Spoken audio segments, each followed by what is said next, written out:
என்றும் என்றென்றும் ஹரிணி ஜுவல்லர்ஸ். என்றும் என்றென்றும் ஹரிணி ஜுவல்லர்ஸ். அழகும் அன்பும் சேரும் இடம் ஹரிணி ஜுவல்லர்ஸ். சிந்தாமணி பஜார், அண்ணா சிலை அருகில், திருச்சி.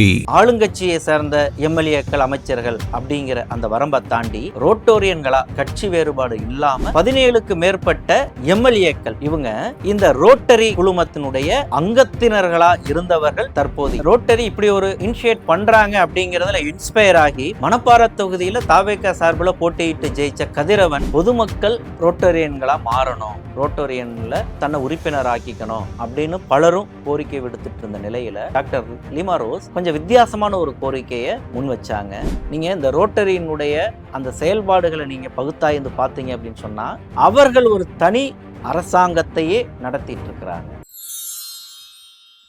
அங்குசம் நேயர்களுக்கு வணக்கம். தமிழகம் இதுவரை காணாத பல்வேறு புதிய அத்தியாயங்களை, பல்வேறு அதிரடிகளை அடுத்தடுத்து கண்டுட்டு வருது. குறிப்பா கடந்த சட்டமன்ற தேர்தல் அப்படிங்கிறது தமிழகத்துல ஒரு பெரும் எதிர்பார்ப்பையும் ஒரு திருப்பு முனையையும் கொடுத்த ஒரு விவகாரமா மாறி இருக்கு. அதனுடைய அந்த தாக்கம் இன்னும் குறைந்த பாடில்லை. இந்த பரபரப்புக்கு மத்தியில தான் இந்திய வரலாற்றிலேயே முதல் முறையாக, அது கூட கொஞ்சம் கம்மியா தான் இருக்குது, உலகத்துல யாருமே இப்படி ஒரு விழாவை இதற்கு முன்னாடி நடத்தினதாக ஒரு முன்னுதாரணம் கிடையாது. முதல் முறையா நம்ம தமிழகத்துல அப்படி ஒரு விழா நடந்திருக்குது. அது என்ன விழா அப்படிங்கிறத விரிவா பேசலாம். பல்சுவை வார இதழாக வியாழந்தோறும் வெளியாகிறது உங்கள் அங்குசம் செய்தி.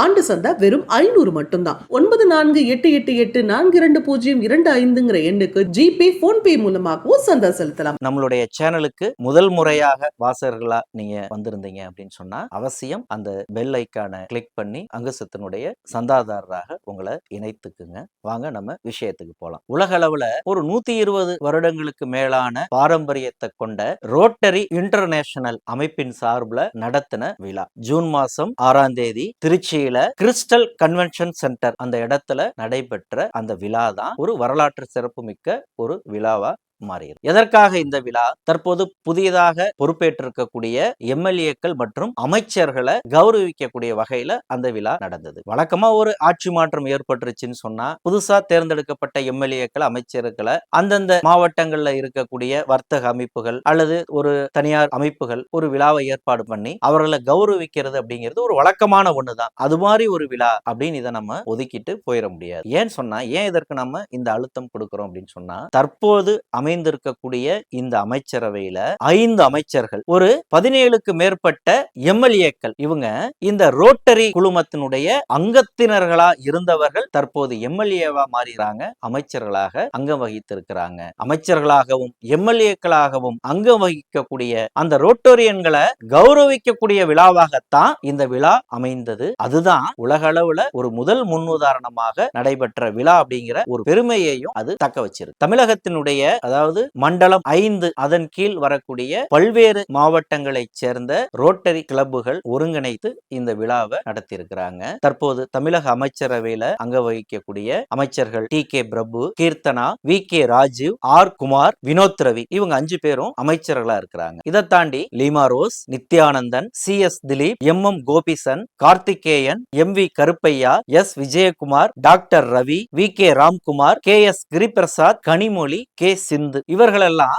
எம்எல்ஏக்களாக ஆன ரோட்டோரியன்கள். இதுல என்ன ஒரு ஹைலைட்டான விஷயம், ரொம்ப குறிப்பிடத்தகுந்த விஷயம் அப்படின்னு சொன்னா, கட்சி வேறுபாடு இல்லாத ரோட்டோரியன்களா அவர்கள் சங்கமிச்சிருக்கிறாங்க அப்படிங்கிறது தான். ஏன்னா டாக்டர் லீமா ரோஸ் அதிமுக சேர்ந்தவங்க, எம்எல்ஏ நித்யானந்தம் திமுக கூட்டணியில நின்று வெற்றி பெற்றவர், குறிப்பா கொங்கு நாடு மக்கள் தேசிய கட்சியை சேர்ந்தவர். மற்றவர்கள் எல்லாம் தமிழக வெற்றி கழகத்தினுடைய வேட்பாளர்களாக நின்று வெற்றி பெற்ற ரோட்டோரியன்கள். அப்ப ஆளுங்கட்சியை சேர்ந்த எம்எல்ஏக்கள், அமைச்சர்கள் அப்படிங்கிற அந்த வரம்பை தாண்டி ரோட்டோரியன்களா, கட்சி வேறுபாடு இல்லாம அவர்கள் சங்கமிக்கக்கூடிய ஒரு விழாவாக இந்த விழா அமைந்தது அப்படிங்கிறது தான் இதனுடைய ஹைலைட். அப்ப இப்படி ஒரு விழாவை நடத்தணுங்கிற எண்ணம் எப்படி வந்தது, இது யாருடைய முன்முயற்சியில இப்படி ஒரு விழா நடந்திருக்குது அப்படிங்கிறது தான் இந்த இடத்துல ரொம்ப அழுத்தமா பதிவு செய்ய வேண்டிய விஷயம். ஏன்னா உலக அளவுல இன்னைக்கு அந்த ரோட்டரி இன்டர்நேஷனலுடைய இயக்குனர்கள்ல ஒருவராகவும் உலக அளவுல இருக்கக்கூடிய துணைத் தலைவர்கள்ல ஒருவராகவும் விளங்கக்கூடிய நம்ம தமிழகத்தைச் சேர்ந்த, இன்னும் குறிப்பா திருச்சியைச் சேர்ந்த தொழிலதிபர், எக்ஸல் குழுமத்தின் தலைவரும் ட்ரிபிளம் என்று அழைக்கப்படக்கூடிய ட்ரிபிளம் முருகானந்தம் அவரது சீரிய முயற்சியில் அவருடைய சிந்தனையில ஏற்பாடு செய்யப்பட்ட ஒரு விழாவாக இது அமைஞ்சிருக்கு அப்படிங்கிறது தான். ஏற்கனவே நம்மளுடைய அங்குசம் யூடியூப் மற்றும் அங்குசம் அச்சு இதழ்ல உலகை ஆளப்போறான் தமிழன் அப்படிங்கிற தலைப்புல ட்ரிபிளம் முருகானந்தத்தினுடைய அந்த சர்வதேச ரோட்டரி இன்டர்நேஷனல் பயணத்தை திருச்சி திருவெரும்பூர்ல தொடங்கி எப்படி இந்த இடத்துக்கு அவர் வந்தார் அப்படிங்கிறத நாம் விரிவாகவே பதிவு செய்திருக்கிறோம். அதனுடைய தொடர்ச்சியாகத்தான் இப்படி ஒரு சிறந்த முன்னெடுப்பை அவர் முன்னெடுத்திருக்கிறாரு. இதுல இன்னும் ஹைலைட் வந்து என்னன்னா, இந்த ரோட்டரி இப்படி ஒரு இனிஷியேட் பண்றாங்க அப்படிங்கறதுல இன்ஸ்பயர் ஆகி மணப்பாறை தொகுதியில தாவேகா சார்பில் போட்டியிட்டு ஜெயிச்ச கதிரவன், நானும் ரோட்டரியன்ல இணைஞ்சிக்கிறேன் அப்படின்னு சொல்லி ட்ரிபிளம் முருகானந்தம் அவர்கள் முன்னிலையில அவரும் தன்னை ரோட்டோரியனா அவர் இணைத்து கொண்ட நிகழ்வும் இந்த அரங்குல நிகழ்ந்தது. தமிழகத்தினுடைய பல்வேறு மாவட்டங்களில் இருந்தும் ரோட்டோரியன்கள் அந்த அரங்கத்தை நிரப்பி இருந்தாங்க. கார் பார்க்கிங் ஏரியா நிரம்பி வழியக்கூடிய அளவுல ஆக்கிரமிச்சிருந்தது. அரங்கையும் ரோட்டோரியன்கள் முழுக்க ஆக்கிரமித்திருந்தாங்க. இருக்கைகள் பத்தல, திரும்ப இருக்கைகள் கொண்டு வரப்பட்டு இருக்கைகள் போடப்பட்டது. அப்படியும் குறைஞ்சது ஒரு 20-30 பேருக்கு மேல நின்று கொண்டுதான் அந்த மொத்த நிகழ்வையும் கவனிக்க வேண்டிய ஒரு சூழல் ஏற்பட்டது. ஏறத்தாழ ஒரு 3 மணி நேரத்திற்கு குறையாமல் நடைபெற்ற அந்த விழாவில் எந்த விதமான ஒரு சலசலப்போ எதுவுமே இல்லாம தொடக்கம் முதல் கடைசி வரையில ஒவ்வொரு உரையையும் அனைவரும் கூர்ந்து கவனிக்கக்கூடிய வகையில தான் அந்த விழா அப்படிங்கிறது நடந்தது. என்ன சொல்ல போனா அது ஒரு குடும்ப விழா அப்படிங்கிற ஒரு எஃபெக்டை கொடுக்கிற அளவுக்கு தான் குடும்பம் சகிதமாக ரோட்டோரியன்கள் பங்கு பெற்றிருந்தாங்க. இது நம்ம எம்எல்ஏ, இவர் நம்ம ரோட்டோரியன் அப்படிங்கிற அந்த உணர்வில் இருந்துதான் ஒருத்தவங்களும் பேசினவங்களாகட்டும் பங்கேற்றவங்களாகட்டும் அவர்களுடைய அந்த உணர்வுகளை வெளிப்படுத்தி இருந்தாங்க. இதுல இன்னும் குறிப்பா சொல்லணும்னு சொன்னா, விழா தொடங்கின விதமே மிக சிறப்பா இருந்தது. ஒரு வரவேற்பு நடனத்தோட தொடங்கின அந்த விழாவுல முதல்ல தமிழ்த்தாய் வாழ்த்தோட தான் விழா தொடங்கினது ஒரு சிறப்பம்சமா பார்க்கப்படுது. அப்புறம் அதை தொடர்ந்து நாட்டுப்பண், அப்புறம் ரோட்டரியன்களுக்குன்னு இருக்கக்கூடிய அவர்களுடைய உறுதிமொழி. அதாவது நம்ம எல்லாரும் ஒரு சகோதரத்துவமா தான் பழகணும், நாமளும் உயரணும், சமூகத்தையும் நம்ம வந்து உயர்த்தணும், சமூகத்துக்காக நம்ம தொண்டு புரியணும் அப்படிங்கிற அந்த உள்ளடக்கத்தை கொண்ட உறுதிமொழியை ஒருத்தவங்களும் அவங்க ஏத்துக்கிட்டாங்க. அதற்கப்புறம் தான் விழாவே முறைப்படி தொடங்கினது. விழாவினுடைய வரவேற்புரை நிகழ்த்தின ரோட்டோரியன் குமணன் அவங்க, இந்த ரோட்டரி கிளப் அப்படிங்கிறதே ஒரு ஃப்ரெண்ட்ஷிப் ஆர்கனைசேஷனா மட்டும் அது வந்து இருந்துறது இல்ல, ஒரு நட்புறவோட ஒரு சேவை புரியக்கூடிய ஒரு நிறுவனமா எப்படி அது வந்து இயங்கிட்டு இருக்கு அப்படிங்கிறத வலியுறுத்தி சொன்னாரு. இன்னும் சொல்ல போனா வெறுமனே ரோட்டோரியன்களா மட்டும் நம்ம எந்த ஒரு காரியத்தையும் சாதிச்சிட முடியாது. அரசினுடைய பங்களிப்போட தான் ரோட்டோரியன்களுடைய அந்த சேவை அப்படிங்கிறது முழுமை பெறுது. போலியோவை இந்தியாவில் இருந்து ஒழித்ததுல இந்த ரோட்டோரியன்களுக்கு ஒரு பங்கு இருக்குதுன்னு சொன்னா அது அரசினுடைய ஒத்துழைப்பு இல்லாம அது சாத்தியம் இல்ல. அந்த வகையில அந்த அரசினுடைய ஒத்துழைப்பை எளிமையாக்கக்கூடிய வகையில நம்மளுடைய ரோட்டோரியன்கள் எம்எல்ஏக்களாக அமைச்சர்களாக மாறி இருக்கிறாங்கிற விஷயத்தை அவர் பதிவு பண்ணாரு. இந்த விழாவை முன்னெடுக்க வேண்டியதனுடைய நோக்கம் என்ன அப்படிங்கிறது குறித்து உரையாற்றின ரோட்டோரியன் ராகவேந்திர செல்லா, இந்த ரோட்டரி அப்படிங்கிறது எப்படி ஒரு குடும்பமாக இயங்குது அப்படிங்கிற ஒரு விஷயத்தை வலியுறுத்தினாரு. அப்ப நம்ம குடும்பத்திலிருந்து ஒருத்தர், நம்மளுடைய அண்ணன், நம்மளுடைய தம்பி, நம்மளுடைய சகோதரி ஒருத்தவங்க எம்எல்ஏவா இருக்கிறாங்க, அமைச்சரா மாறி இருக்கிறாங்க அப்படிங்கிற அந்த மகிழ்ச்சியான தருணத்தை பகிர்ந்து கொள்வதற்காகத்தான் இந்த விழா ஏற்பாடு செய்யப்பட்டிருக்கு. இங்க அரசியல் நாங்க பேச போறது இல்ல அப்படிங்கிறத திட்டவட்டமா அவர் சொல்லிட்டாரு. முக்கியமா உலக அளவுல ஜான் கென்னடி போன்ற நபர்களாகட்டும் அல்லது தாய்லாந்தினுடைய துணை பிரதமரா இருந்தவராக இருக்கட்டும், எல்லோருமே இந்த ரோட்டோரியன்களா இருந்திருக்கிறாங்க. உலக அரசியல்ல ரோட்டோரியன்களுடைய அந்த பங்கு அப்படிங்கிறது எப்படியெல்லாம் இருந்திருக்குங்கிறத அவர் அந்த வரலாற்று தகவல்களோட பதிவு பண்ணியிருந்தாரு. என்ன சொல்ல போனா ஐநா சபையிலேயே, ஐநா சபை உருவாக்கத்தின் போதே 50 பெயர்கள், 50 நபர்கள் ரோட்டோரியன்கள் கண்டிப்பாக இருக்கணும் அப்படின்னு ஒரு விதி வகுக்கப்பட்டதையும் அவர் குறிப்பிட்டிருக்காரு. அப்ப ஐநா சபையினுடைய பல்வேறு நடவடிக்கைகள்ல பல்வேறு குழுக்கள்ல ரோட்டோரியன்கள் தொடர்ந்து இடம்பெற்று இருக்கிறாங்க அப்படிங்கிற அந்த தகவலை பதிவு பண்ணியிருக்கிறாரு. அப்ப அதனுடைய தொடர்ச்சியாக தற்போது அமைந்திருக்கக்கூடிய இந்த 17வது 7வது சட்டப்பேரவையிலையும் ஒரு 10% குறையாத ரோட்டோரியன்கள் இடம்பெற்றிருக்கிறது அப்படிங்கிறது ஒரு மகிழ்ச்சிக்குரிய விஷயம் அப்படிங்கிற ஒரு தகவலை அவர் பதிவு பண்ணாரு. அதை தொடர்ந்து பேசின ரோட்டோரியன்கள் கார்த்திக், சுரேஷ், சுப்பிரமணி எல்லாருமே அவர்களுடைய மொழியில அதை விளக்குனாங்க. குறிப்பா ரோட்டோரியன் சுப்பிரமணி பேசும் பொழுது ரோட்டரியினுடைய அந்த வரலாற்றிலேயே முதல் முறையாக இப்படி ஒரு விழா நடக்கிறதுக்கு காரணமாயிருந்த ட்ரிபிளம் முருகானந்தத்தை அவர் குறிப்பிட்டு சொன்னதோட, அவர் எப்பயுமே இது போல ஒரு வித்தியாசமா செய்யக்கூடிய மனிதர் அப்படிங்கிறத பதிவு செய்ததோட, ரோட்டோரியன்களுக்கு இந்த முறை இது ஒரு அற்புதமான ஒரு வாய்ப்பு கிட்டி இருக்கிறது அப்படிங்கிற விஷயத்த பதிவு பண்ணாரு. ஏன்னு சொன்னா பல்வேறு கட்சிகள்ல எம்எல்ஏ சீட்டு வாங்குறதுக்கே 20 வருஷம் 30 வருஷம் போராடினவங்க இருக்கிறாங்க. ஒரு ஒன்றிய அளவுல போஸ்டிங்க வாங்குறதுக்கு பல வருடம் காத்திருக்க வேண்டிய நிலைமை இருக்குது. ஆனா ஒரு முதல் முயற்சியிலேயே எம்எல்ஏவாக வெற்றி பெற்றிருக்கிறாங்க, சிலர் அமைச்சர்களாகவும் ஆயிருக்கிறாங்கிறது ஒரு பெரும் வாய்ப்பு அப்படிங்கிற ஒரு யதார்த்தத்தை அவர் பதிவு செய்ய தவறல. அதனைத் தொடர்ந்து ரோட்டோரியன் ரமேஷ் பாபு பேசும்போது, தற்போது எம்எல்ஏக்கள் மற்றும் அமைச்சர்களாக இருக்கக்கூடிய ரோட்டோரியன்கள் சட்டசபையில பேசும் பொழுது இந்த ரோட்டரி முன்னெடுக்கக்கூடிய விஷயங்களையும் சட்டசபையில பதிவு பண்ணணும் அப்படிங்கிற ஒரு கோரிக்கையை முன்வச்சாரு. பொதுமக்களும் இது போன்ற ரோட்டரி கிளப்புகள்ல அமைப்புகள்ல இணைந்து சேவையாற்ற முன் வரணுங்கிற ஒரு கோரிக்கையை அதன் வழியாக அவர்கள் முன்னெடுக்கணும் அப்படிங்கிற ஒரு விஷயத்தையும் அவர் முன்வச்சாரு. அதைத் தொடர்ந்து ரோட்டோரியன்கள் தினேஷ் பாபு உள்ளிட்டவர்கள் தங்களுடைய கருத்துக்களை முன்வச்சாங்க. நிறைவா அரங்கத்துல பங்கேற்ற அமைச்சர்கள் மற்றும் எம்எல்ஏக்கள் பேசுவதற்கான வாய்ப்பு வழங்கப்பட்டது. ஒரு 18 பேருக்கு மேல ரோட்டோரியன்கள் எம்எல்ஏக்கள் மற்றும் அமைச்சர்களாக இருக்கிறாங்க அப்படின்னு பதிவு செய்திருந்தாங்க. அவர்கள் எல்லோருக்கும் அழைப்பு விடுக்கப்பட்டிருந்த நிலையில சில தவிர்க்க முடியாத காரணங்களால அமைச்சர்கள்ல சிலரும் எம்எல்ஏக்கள்ல பலரும் அந்த விழாவில் பங்கேற்க முடியாத சூழல் ஏற்பட்டது. குறிப்பா மதுரையைச் சேர்ந்த எம்எல்ஏக்கள் கோபிசன், கார்த்திகேயன் அவங்க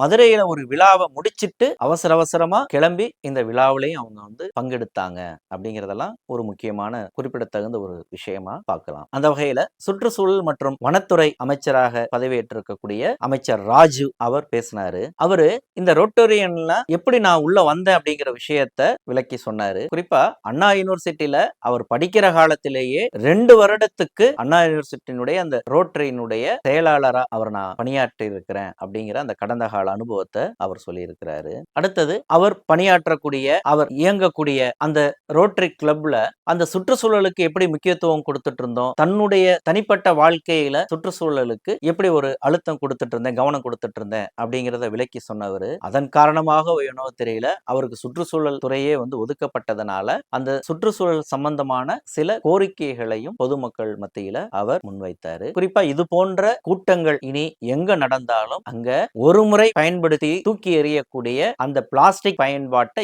எந்த வகையிலையும் நாம் கூடாது. ஏன்னா அதுக்கு ஒரு உதாரணத்தை சொன்னாரு. அவருடைய கிளப்ல இருக்கக்கூடிய ஒரு பிரசிடென்ட் அவங்க வீட்டில இருந்து வரும் பொழுதே டம்ளரோட வந்துருவாங்க. கூட்டம் நடக்கும்போது ஆளுக்கு ஒரு டம்ளர், சில்வர் டம்ளர் வச்சிருவாங்க, சில்வர் ஜக்க வச்சிருவாங்க. அதுலதான் தண்ணி எல்லாருக்கும் கொடுப்பாங்க. வாட்டர் பாட்டில யூஸ் பண்ண மாட்டாங்க அப்படிங்கிற ஒரு தகவலை அவர் பதிவு பண்ணாரு. அதுபோல முடிந்த அளவு அவரவர்கள் அந்த பிளாஸ்டிக் பயன்பாட்டை தவிர்க்கணும் அப்படிங்கிற ஒரு கோரிக்கையை முன் வச்சாரு. கூடவே இந்த சுற்றுச்சூழலை மாசுபடுத்தக்கூடிய அந்த பெட்ரோலை சார்ந்து இயங்கக்கூடிய அந்த வாகனங்களுடைய பயன்பாட்டையும் குறைச்சிக்கணும், எலக்ட்ரானிக் வாகனங்களுக்கும் சிஎன்ஜி பயன்பாட்டுக்கும் மாறணும் அப்படிங்கிற ஒரு கோரிக்கையையும் அவர் முன் வச்சாரு. அதை தொடர்ந்து பேசின லால்குடி சட்டமன்ற தொகுதி உறுப்பினர் அதிமுகவை சேர்ந்த டாக்டர் லேமாரோ, 18 வருஷமா நான் அந்த ரோட்டரியில இயங்கிட்டு இருக்கிறேன். ரோட்டரியை நான் ஒரு குடும்பமாக தான் பார்த்துட்டு இருக்கிறேன். குடும்ப உறுப்பினர்களோட சேர்ந்து சுற்றுப்பயணம் அது போன்ற பல்வேறு நிகழ்வுகளில் நான் பங்கேற்று இருக்கிறேன். அதற்கு பல்வேறு வகைகளில் நிதியுதவி செய்திருக்கிறேன் அப்படிங்கிற விஷயங்கள்லாம் பதிவு பண்ணாங்க. என் வீட்டுக்காரர் கூட அடிக்கடி சொல்லுவாரு, எதுக்கெடுத்தாலும் ரோட்டரியில வேலைன்னு நீ ஓடிக்கிட்டே இருக்கிற அப்படின்னு சொல்லிட்டு. நான் எல்லா வேலையும் நான் குடும்ப வேலை, மற்ற பொறுப்புகள், பிசினஸ் எல்லாத்தையும் பார்த்துட்டு நான் ரோட்டரியையும் நான் அதை ஒதுக்காம நான் தீவிரமா அதுல நான் இயங்கிட்டு இருந்தேன். அதிலிருந்து தான் நான் தற்போது எம்எல்ஏவாக நான் மாறி இருக்கிறேன். என்னுடைய வெற்றிக்கும் இந்த ரோட்டோரியன்கள் குறிப்பிட பங்காற்றி இருக்கிறாங்க அப்படிங்கிற ஒரு விஷயத்தை டாக்டர் லீமா ரோஸ் முன் வச்சாங்க. மையமா பொதுமக்கள் ரோட்டோரியன்களா மாறணும், ரோட்டோரியன்ல தன்னை உறுப்பினர் ஆக்கிக்கணும் அப்படின்னு பலரும் கோரிக்கை விடுத்துட்டு இருந்த நிலையில டாக்டர் லீமா ரோஸ் கொஞ்சம் வித்தியாசமான ஒரு கோரிக்கையை முன் வச்சாங்க. அதாவது ரோட்டோரியன்கள் எல்லாம் அரசியலுக்கு வரணும், என்ன போல வரணும் அப்படிங்கிற ஒரு கோரிக்கை அங்க ஒரு கவனத்தை பெற்ற ஒரு கோரிக்கையா இருந்தது. அடுத்து எம்எல்ஏ நித்யானந்தம் அந்த அரங்குல பேசின அந்த மொத்த உரை வீச்சிலேயே அவருடைய உரை கவனிக்கத்தக்க வகையில இருந்தது. அவருடைய உரையில அவரை போலவே முதிர்ச்சியும் அதுல வெளிப்பட்டது. அவரு டிப்ளமோ படிக்கிற காலத்திலிருந்து 1987 இருந்தே ரோட்டோரியனா அவர் பயணிச்சுட்டு இருக்கிறாரு. ஒரு 25 ஆண்டு கால அனுபவத்தை பொது வாழ்வுல அரசியல் அனுபவம் கொண்ட ஒரு நபரா அவர் இருக்கிறாரு. என்னுடைய வாழ்க்கையில பல்வேறு தடைகளை கடந்துதான் இந்த இடத்துக்கு நான் வந்திருக்கிறேன் அப்படிங்கிற ஒரு விஷயத்த பதிவு பண்ணாரு. அவர் மொத்தத்துல இந்த ரோட்டோரியனா அல்லது இந்த பொது வாழ்க்கைக்கு அவர் வருவதற்கு 3 பேரை அவர் முக்கியமா குறிப்பிட்டிருந்தாரு. ஒண்ணு பொள்ளாச்சி மகாலிங்கம், 2வது கிருஷ்ணராஜ் வானவராயர், 3வது அந்த அவர் சார்ந்திருக்கக்கூடிய கொங்கு நாடு மக்கள் தேசிய கட்சியை சேர்ந்த ஈஸ்வரன். இவர்களுடைய அந்த வழிகாட்டுதல், அவர்களுடைய அந்த உத்வேகம் தான் என்ன இந்த நிலைக்கு என்னை பக்குவப்பட்ட ஒரு மனிதனாக மாற்றி இந்த பொது வாழ்க்கைக்கு நான் வந்திருக்கிறேன் அப்படிங்கிற ஒரு விஷயத்த அவர் பதிவு பண்ணாரு. நிறைவாக இந்த விழாவினுடைய நாயகன் ட்ரிபிளம் முருகானந்தம் அவர் தன்னோட உரையில அவருக்கே உரிய பாணியில மொத்த அரங்கையும் அவர் ஆக்கிரமிச்சாரு. இப்படி ஒரு விழாவை நடத்தணும் அப்படின்னு ஒரு யோசனை வந்த போது அதை நண்பர்கள்ட்ட ரோட்டோரியன்கள்ட்ட பகிர்ந்த போது பலரும் இது சாத்தியமா அப்படின்னு கேள்வி எழுப்புனாங்க. என் மகளே என்கிட்ட இது சாத்தியமாப்பா அப்படின்னு கேள்வி கேட்டாங்க. அது மட்டும் இல்லாம இந்த ரோட்டோரியன்ல அரசியலை நீங்க கொண்டு வர்றீங்க அப்படின்னு சொல்லி சில கேள்விகளும் வந்தது அப்படிங்கிறத பதிவு பண்ணவர். அதையும் மீறிதான் அரசியல் கட்சி அதற்கு அப்பாற்பட்டு ஒரு குடும்பமாக நம்மளுடைய குடும்பத்துல ஒரு பொண்ணு 12th நல்ல மார்க் எடுக்குது அப்படின்னா நம்ம சக நண்பர்களோட நம்ம சக குடும்ப உறுப்பினர்களோட அந்த மகிழ்ச்சியை நாம வெளிப்படுத்தி போமா மாட்டோமா அந்த கேள்வியை தான் அவர் முன் வச்சார். அது போலத்தான் நம்மளுடைய குடும்பத்தை சேர்ந்த நம்மளுடைய ரோட்டோரியன் குழுமத்தை சார்ந்த நமது சகோதரர்கள் எம்எல்ஏவாக ஆகிறாங்க, அமைச்சர்களாக இருக்கிறாங்க. அவர்களை நாம் அரவணைத்து அவர்களோட நம்ம மகிழ்ச்சியை பகிர்ந்துக்கிறோம். அதற்காகத்தான் இந்த விழா, அரசியலுக்கு அப்பாற்பட்டது இந்த விழா அப்படிங்கிற அந்த விஷயத்தை அவர் அழுத்தமா பதிவு செய்தார். அவர் வழக்கமா சொல்றது போல எண்ணம், சொல், செயல் இந்த 3ம் ஒரே நேர்கோட்டு பாதையில இருந்தது அப்படின்னு சொன்னா அந்த எண்ணங்கள், வாழ்க்கை எல்லாமே நல்லதாக இருக்கும் அப்படிங்கிற ஒரு கருத்தை அவர் முன்வைத்தாரு. இது அரசியலுக்கும் பொருந்தும், இந்த ரோட்டோரியனுடைய அந்த செயல்பாட்டுக்கும் அது பொருந்தும் அப்படிங்கிற ஒரு விஷயத்தை பதிவு பண்ணாரு. அதாவது ஒரு நல்ல எம்எல்ஏ, நல்ல எம்பி, நல்ல அமைச்சர் அப்படின்னு ஒரு சொல்லுக்கும் பதவிக்கும் முன்னாடி நல்ல அப்படிங்கிற அந்த வார்த்தையை போடுறதுனால எந்த பலனும் கிடையாது.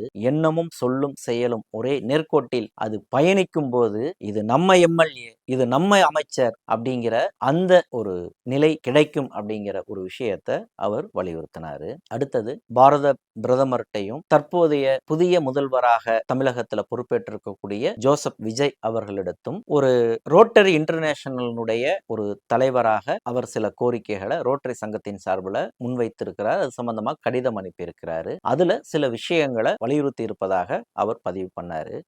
அதாவது இப்ப தற்போது கல்வி நிறுவனங்கள்ல தமிழகத்துல பள்ளி கல்லூரிகள்ல செயல்படக்கூடிய என்எஸ்எஸ் என்சிசிக்கு என்ன மரியாதை இருக்குதோ அதுபோல இந்த ரோட்டரி அப்படிங்கிற அமைப்புக்கும் பள்ளி கல்லூரி அளவுல கல்வி நிறுவனங்கள்ல அந்த மரியாதையும் அங்கீகாரமும் வழங்கப்படணுங்கிற ஒரு கோரிக்கையை முன் வச்சிருக்கிறாரு. அதே போல இந்த ரோட்டோரியன்களுடைய அந்த செயல்பாடு முழுக்க மருத்துவம் சார்ந்து மக்கள் நல்வாழ்வு சார்ந்து தான் ஆதிகாலம் தொட்டே இருந்துட்டு இருக்குது. குறிப்பா போலியோ ஒழிப்புல அது மகத்தான பங்களிப்பை நிகழ்த்தி இருக்குது அப்படிங்கிற அந்த பின்னணியில இருந்து தமிழகத்துல இன்னைக்கு பரவலா இருக்கக்கூடிய அந்த நீரிழிவு நோய், அதன் ஒரு பின்விளைவா இருக்கக்கூடிய அந்த டயாலிசிஸ் பிரச்சனையை கருத்தில் கொண்டு அந்த டயாலிசிஸ் சென்டர்களை ரோட்டோரியன்கள் தமிழகம் முழுவதும் பல்வேறு மாவட்டங்கள் நிறுவ முன் வந்திருப்பதாகவும் அதற்கு அரசு தங்களுக்கு துணை நிற்கணும் அப்படிங்கிற ஒரு கோரிக்கையையும் அவர் முன் வச்சிருக்கிறாரு. அது மட்டும் இல்லாம இப்ப சுனாமி, பேரிடர், மழைக்காலங்கள்ல புயல், வெள்ளம் இது போன்ற ஒரு நம்மளுடைய